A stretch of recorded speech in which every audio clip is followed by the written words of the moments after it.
আসসালামু আলাইকুম dear viewer, আমি এখন আপনাদেরকে দেখাবো কিভাবে ইন্টারনেট ডাউনলোড ম্যানেজার IDM এর স্পিড বাড়াতে হয়।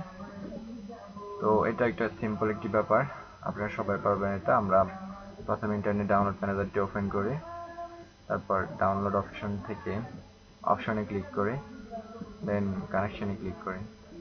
এবার এখানে আপনাকে প্রাথমিক অবস্থায় এটা দেখাবে সিলেক্ট ইউর ইন্টারনেট কানেকশন। এখানে দেখাচ্ছে connection type slash speed, select your internet connection. আপনি এখানে ক্লিক করে হাই স্পিড করে দেবেন। দেন এখানে আপনার 2 দেওয়া থাকে বা ডিফল্ট দেওয়া থাকে।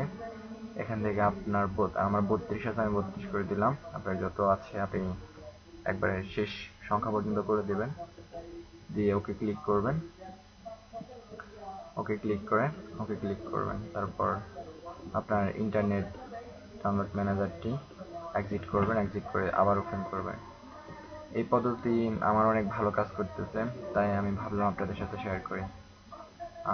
আপনাদের অনেক ভালো কাজ করবে আমার আশা, আমার যেহেতু করতেছে। তো আবার অনেক পিসিতে নাও করতে পারে।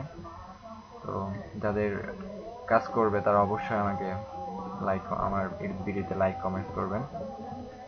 তো ভালো থাকবেন সবাই, আল্লাহ হাফেজ।